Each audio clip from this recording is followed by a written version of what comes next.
For 3 years, the wealthy residents of Pine Ridge treated Leoric and his mangy, aggressive goat herd like a disease, widely dismissing the man as an absolute lunatic. However, when the sky turned the color of dried blood and the sirens began to scream, it was those very ugly pests that stood between the quiet mountain town and complete incineration. Nestled deep in the golden, rolling foothills of the Sierra Nevada, the town of Pine Ridge was a picturesque haven for the wealthy and the weary. It was a place where tech executives and retired bankers bought 10-acre parcels, built sprawling custom log cabins, and spent their weekends manicuring perfectly green lawns that had no business existing in the arid California climate. The community prided itself on its pristine, untouched aesthetic. Towering ponderosa pines stood like sentinels over sprawling estates, and the underbrush was a thick, dense carpet of manzanita, blackberry brambles, and wild oats. To the residents, it was a rustic paradise. To Leoric Pendleton, it was a ticking time bomb. Leoric wasn't like the rest of the residents of Pine Ridge. A retired wildland fire ecologist who had spent 40 years working for the Forest Service, Leoric had seen firsthand what happened when mankind built their fragile wooden castles in nature's furnace.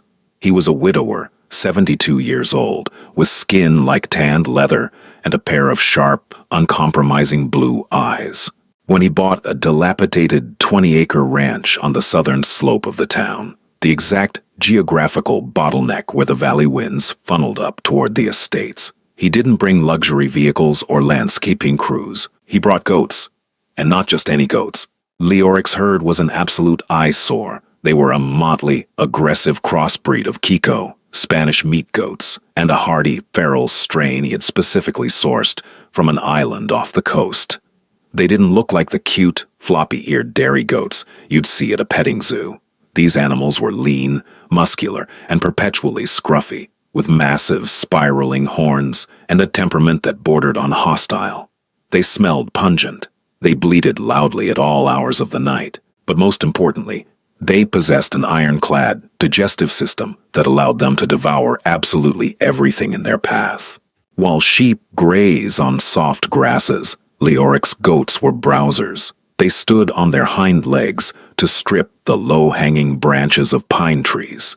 They devoured poison oak as if it were candy. They happily chewed through thick, woody manzanita bushes, dry cheatgrass, and dense blackberry thickets. Leoric's goal was simple. He was using the herd to create a massive, 200-yard-wide fire break around the southern perimeter of Pine Ridge. He spent his days walking the perimeter with his 3 Australian shepherds, guiding his 300 ravenous goats through the dense, dry brush, systematically stripping the land down to the bare mineral soil. But his neighbors didn't see a fire break. They saw destruction, plummeting property values, and a stubborn old man ruining their paradise. The complaints started almost immediately. Beatrice Caldwell, a retired real estate mogul who sat as the unofficial head of the local landowners association, was the first to declare war. Her sprawling estate bordered Leoric's property, and she was horrified by the sight of the barren, chewed-up landscape he was creating. "It looks like a war zone, Leoric," Beatrice snapped one afternoon, marching down to the property line in her designer riding boots, her face flushed with anger. "You are stripping the natural beauty of this valley. My appraisers were out here yesterday, and they told me your infestation is dragging down the value of every home on the South Ridge." Leoric leaned heavily on his wooden walking stick, watching his lad Buck, a massive black goat he called Lucifer, happily tearing a mouthful of highly flammable star thistle from the earth. "Beatrice," Leoric said gently, though his voice carried the gruff rasp of a man who rarely spoke. "You see beauty. I see fuel. You've got 4 feet of dry brush backed right up against your wooden deck. When the Diablo winds kick up this summer, all those pretty dry bushes are going to act as a fire ladder. They'll carry the flames right up into the tree canopy, and your house will be gone in 3 minutes." Beatrice scoffed, crossing her arms. "We have the best-funded fire department in the county, Leoric. We don't need your smelly medieval farming practices. Contain your animals, or I'll have Mayor Higgins fine you into bankruptcy." The mockery didn't stop with Beatrice. It became a town pastime. Young, hotshot rancher Caleb Montgomery, who owned a pristine irrigated horse facility down the road, frequently drove his massive diesel truck past Leoric's property, rolling coal and blaring the horn just to watch the herd scatter. At the local diner, folks whispered about crazy old Leoric and his gargoyles. Leoric tried to educate them. He printed out topographical maps. He attended the monthly town hall meetings, presenting data on drought conditions and the critical danger of unmanaged undergrowth. He explained how his goats were safely removing the ladder fuels that allow ground fires to climb into the crowns of the trees. Every time, he was met with eye rolls, condescending chuckles, and immediate dismissal. Mayor Thomas Higgins, a politician who cared far more about optics and tax revenues than ecology, finally cut Leoric's microphone at a June meeting. "Mr. Pendleton, we appreciate your unique passion for livestock," Mayor Higgins said smoothly, drawing a roar of laughter from the crowded room. "But Pine Ridge is a luxury residential community, not a commercial feeding lot. The town council has decided to strictly enforce the aesthetic zoning ordinances. If your property is not returned to its natural, visually appealing state by the end of the summer, we will be forced to take legal action." Leoric stood alone in the center of the room. He looked at the faces of his neighbors, smug, annoyed, entirely oblivious to the reality of the environment they lived in. He looked out the window at the distant Sierra Peaks, where the snowpack had melted 3 months earlier than usual. "You're legally mandating your own funeral," Leoric said quietly into the unamplified room.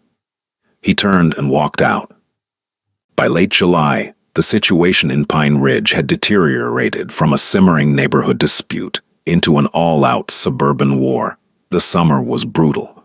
It was the hottest, driest season the county had seen in 50 years. The lush, green wild oats that the residents so dearly loved had turned into a pale, brittle gold, snapping like dry twigs underfoot. The air was thick, stagnant, and smelled faintly of dust and pine resin. Despite the heat, Leoric worked his herd relentlessly. He pushed them harder, expanding their browsing perimeter further along the southern ridge, technically encroaching onto the town's unmanaged public utility easements. The goats were eating machines, turning dense, impenetrable thickets of dry fuel into trampled dirt and natural fertilizer. But as the herd grew hungrier and the natural forage thinned out, accidents began to happen. The breaking point occurred on a sweltering Saturday afternoon during the annual Pine Ridge Founders Day picnic. The town had gathered on the manicured lawns of the community center, setting up white canvas tents, catering tables, and a string quartet. 2 miles away, a rotted wooden fence post on the edge of Caleb Montgomery's horse ranch finally gave way. Leoric's herd, led by the perpetually curious and destructive Lucifer, found the opening.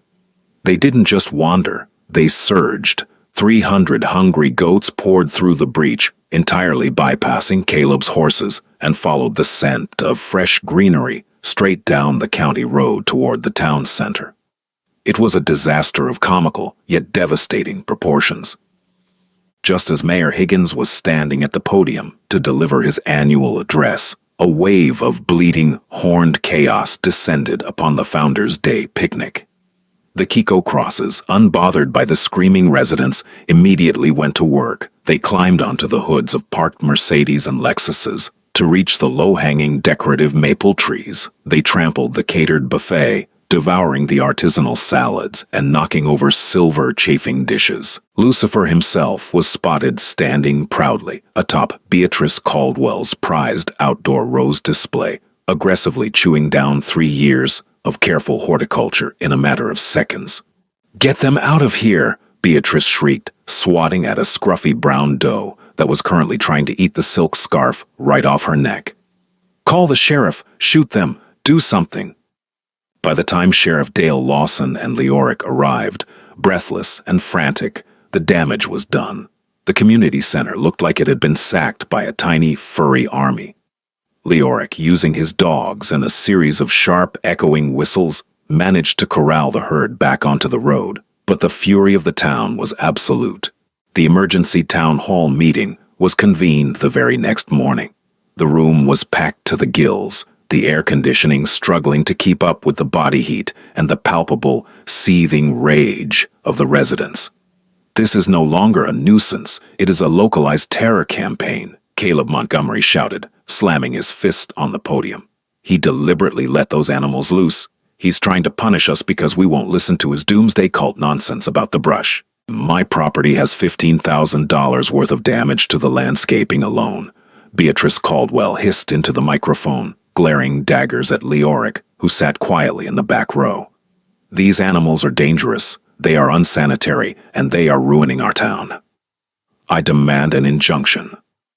Today, Mayor Higgins didn't even attempt to calm the crowd. He looked directly at Leoric, his expression hardened into stone. "Leoric," the mayor said, his voice cold and amplified, "we have tried to be patient with you. We have respected your background, but yesterday was the final straw. You have violated a dozen local ordinances, caused mass property damage, and created a public safety hazard." Higgins pulled a thick stack of papers from his desk. "I hold here a court-ordered ultimatum, signed by the county judge this morning. You have exactly 14 days, until August 15th, to liquidate your herd. Sell them, move them, I don't care. But if there is a single goat left on your property by midnight on the 15th, Sheriff Lawson has authorization to seize the animals, auction them off, and hit you with civil damages that will ensure you lose your land." The room erupted into applause. People cheered, clapping each other on the back, as if they had just won a war. Leoric slowly stood up. The room quieted down, waiting for him to explode, waiting for the crazy old man to yell or threaten them. Instead, Leoric just looked incredibly, profoundly sad. He walked down the center aisle, stopping just short of the mayor's desk. "You're all celebrating," Leoric said, his voice carrying a heavy, gravelly weight. "You're cheering because you've saved your roses and your car paint. But you haven't looked at the barometer. You haven't checked the soil moisture levels." Leoric turned to look at Caleb, then at Beatrice.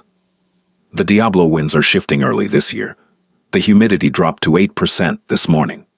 The forests around us aren't just dry, they are dead, cured, just waiting for a spark."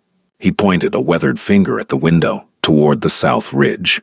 "I spent 3 years trying to build a wall of dirt between you and the inevitable. I got about 80% done. I hope to God it's enough, because when the fire comes, your money, your injunctions, and your pristine landscaping won't mean a damn thing." Leoric turned his back on the silent room and walked out into the blistering heat. Over the next 2 weeks, the town watched with smug satisfaction as Leoric began the heartbreaking process of dismantling his life's work. Heavy livestock trailers rolled up his dirt driveway. He had struck a deal with a commercial rancher 3 counties over to take the herd. Day by day, the noise on the south ridge quieted. The bleating stopped. The thick, pungent smell faded. By August 14th, the eve of the deadline, Leoric was down to his last 50 goats, including Lucifer. He sat on his porch, a glass of warm whiskey in his hand, watching his dogs sleep in the dust. He had lost. He had tried to save these arrogant, foolish people, and they had legally forced him to expose their throat to the blade. But as the sun began to set on the 14th, the sky didn't turn its usual twilight purple. It turned a strange, sickly shade of bruised yellow. Leoric felt it before he saw it. The hair on his arms stood up. The wind, which usually blew cool air down from the mountains in the evening, suddenly reversed. It came rushing up from the valley floor, dry, hot, and howling like a freight train. The Diablo winds had arrived, and somewhere down in the valley, a blown transformer showered a field of dry, ungrazed cheatgrass with a cascade of white-hot sparks. A wildfire does not behave like a campfire. It is a living, breathing predator that creates its own weather system. When the blown transformer showered sparks into the untouched valley floor, the dry cheatgrass caught instantly. Fueled by the 50-mile-per-hour Diablo winds, the fire didn't just spread, it exploded. Within 20 minutes, a massive V-shaped wall of flame was roaring up the canyon, feeding on decades of unmanaged, bone-dry vegetation. Down in the valley, Caleb Montgomery was the first to realize the peril. The young rancher had been out in his pristine, irrigated arena when the sky to the south turned violently orange.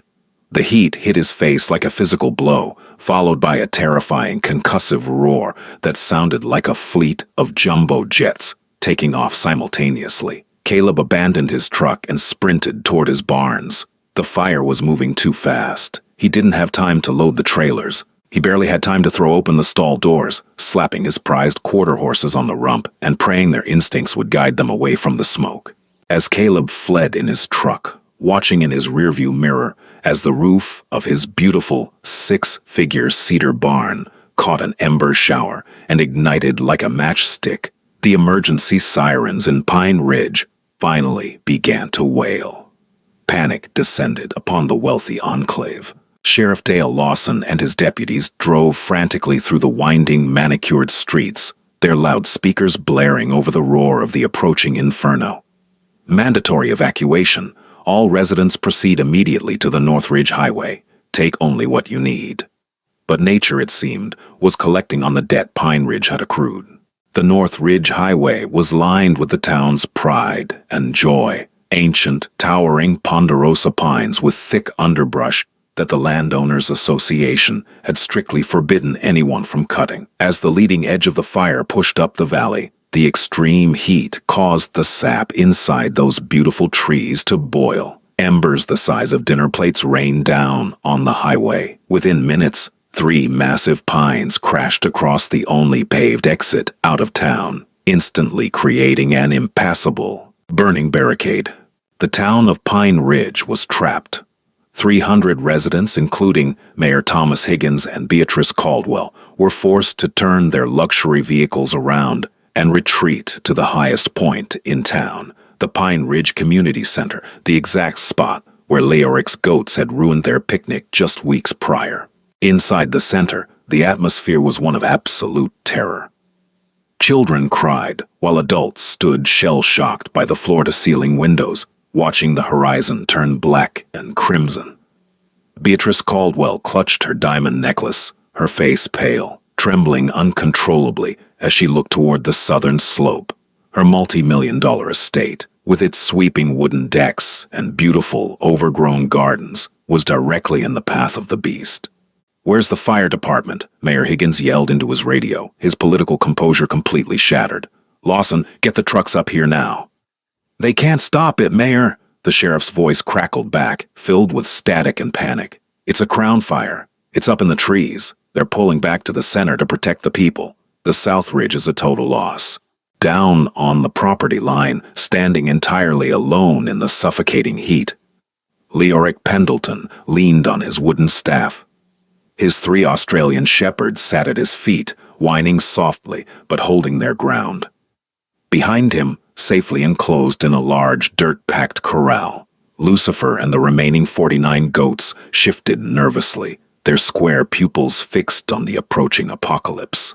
Leoric watched the fire crest the valley ridge with the analytical eye of a man who had fought this exact monster for 40 years. It was behaving exactly as he had warned them it would. The flames hit the thick, dense manzanita and blackberry brambles that Beatrice and her neighbors had fought so fiercely to protect.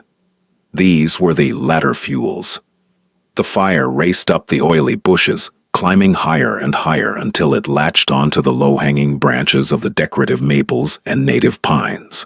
In seconds, the fire transitioned from the ground into the canopy. A crown fire is the nightmare scenario. Moving through the tops of the trees, independent of the ground, it burns at over 1,500 degrees Fahrenheit. It was an unstoppable tsunami of plasma. Leoric watched the canopy fire devour the hillside, rushing upward with terrifying speed, directly toward Beatrice's estate and the vulnerable underbelly of the town. Then, the fire hit Leoric's property line. It hit the boundary of the 200-yard-wide, 2-mile-long stretch of land that a herd of scruffy, Hungry, aggressive goats had spent 3 years systematically stripping to the bone. The physics of a wildfire dictate that it requires three things to survive: oxygen, heat, and fuel.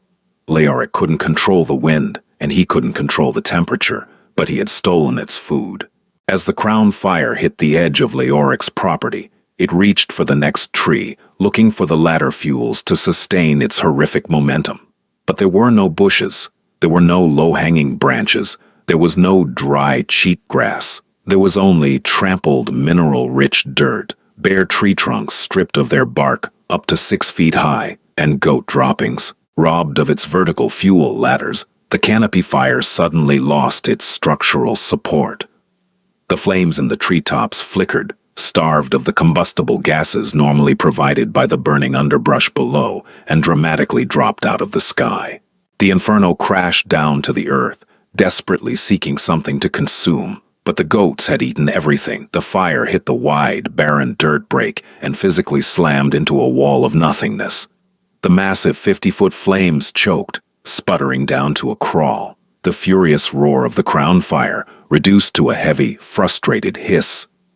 Sheriff Lawson and the local fire chief, who had been bracing for the town to be annihilated, stared in absolute disbelief. The fire behavior just dropped. The fire chief breathed into his radio, watching the flames reduce to an easily manageable 2-foot ground fire creeping along the edge of the dirt. Engine 4, Engine 7, get to the South Ridge. We can fight this. We have a break. For the next 6 hours, as the Diablo winds raged, the fire furiously tried to flank the town. It burned mercilessly to the east and the west, consuming thousands of acres of unmanaged forest. But the southern ridge, the vulnerable bottleneck of Pine Ridge, held firm.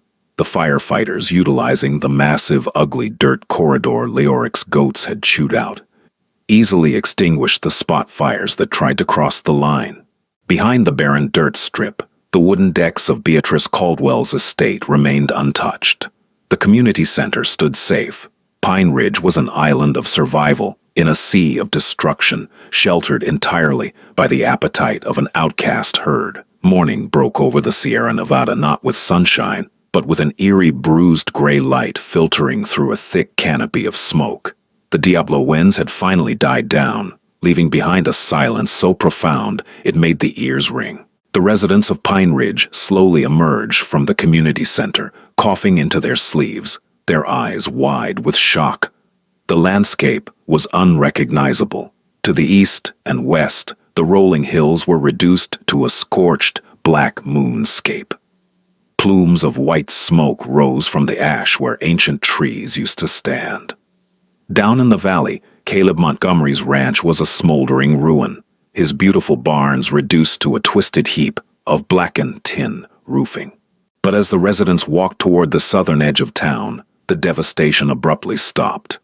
There, etched into the earth with mathematical precision, was the goat line. On one side, total annihilation, black ash, and the skeletal remains of roasted pine trees. On the other side, green lawns, untouched log cabins, and blooming rose bushes. The visual contrast was a violent, undeniable slap in the face to every resident who had signed that petition. Beatrice Caldwell stood at the edge of her property, her designer shoes sinking into the soft, unharmed green grass of her lawn. She stared across the 200-yard dirt break, the eyesore she had sued to remove, and looked at the blackened earth just beyond it. The fire had stopped less than 50 feet from her wooden deck. She dropped to her knees in the grass and began to weep, not out of fear, but out of a crushing, suffocating wave of guilt.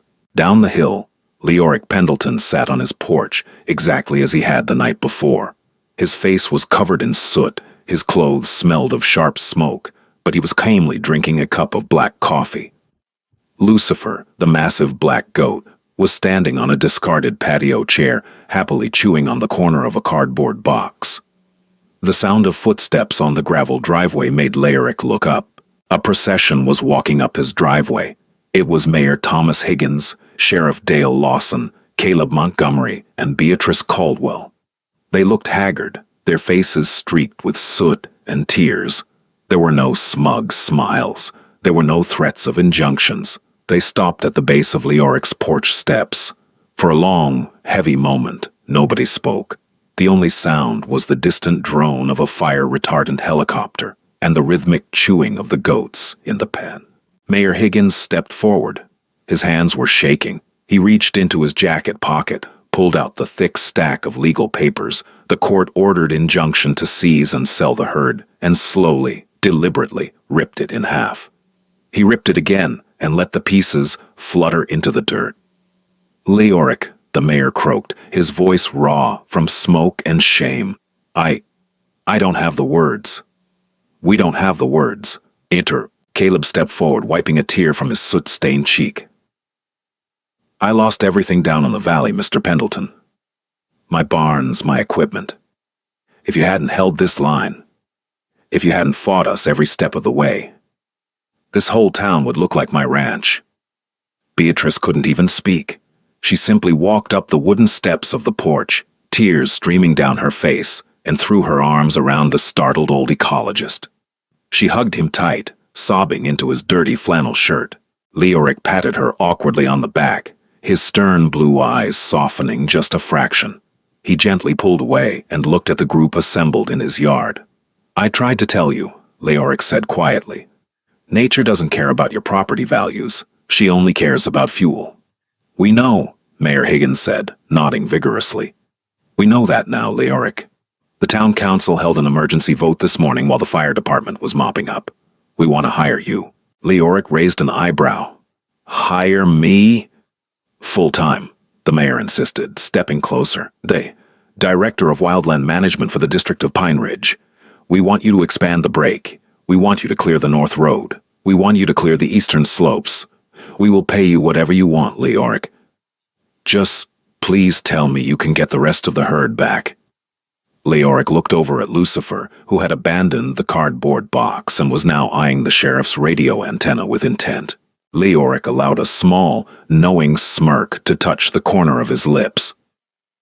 "Well, Thomas, the commercial buyer I sold the other 250 goats to is a reasonable man. But given the current market demand for premium brush-clearing livestock, I imagine the buyback price is going to be incredibly steep." Beatrice Caldwell wiped her eyes and stood up straight, a fierce, determined look returning to her face. "I will write the check myself, today. If those goats want to eat my prize-winning roses for dessert every Sunday, I will serve them on a silver platter." By the end of the week, the heavy livestock trailers returned to Pine Ridge. This time they weren't taking the goats away, they were bringing them home. When the metal ramps dropped, 250 scruffy, smelly, loud, and aggressive goats flooded back onto the southern ridge. They bleated into the smoky air, immediately putting their heads down to strip the remaining bitter bark from the trees, and this time, not a single neighbor complained. When Caleb Montgomery drove by in his borrowed truck, he didn't roll coal. He honked twice and gave Leoric a weary, respectful salute. When Lucifer managed to slip under the fence and wander onto Beatrice Caldwell's driveway, she didn't call the sheriff. She walked outside, hand-fed the massive black beast a fresh apple from her kitchen, and gently pointed him back toward the brush. They were no longer the town's ugly pests. To the people of Pine Ridge, Leoric's ragged, chaotic herd were the undisputed saviors of the mountain, and as long as they were hungry, the town would let them eat. If you were captivated by this incredible, true-to-life story of survival, nature's raw power, and the ultimate neighborhood underdog, make sure to hit that like button right now. Don't forget to share this video with someone who loves a good plot twist, and subscribe to the channel for more thrilling, dramatic stories of everyday heroes. Drop a comment below. Would you have trusted Leoric's goats or signed the petition? Let us know.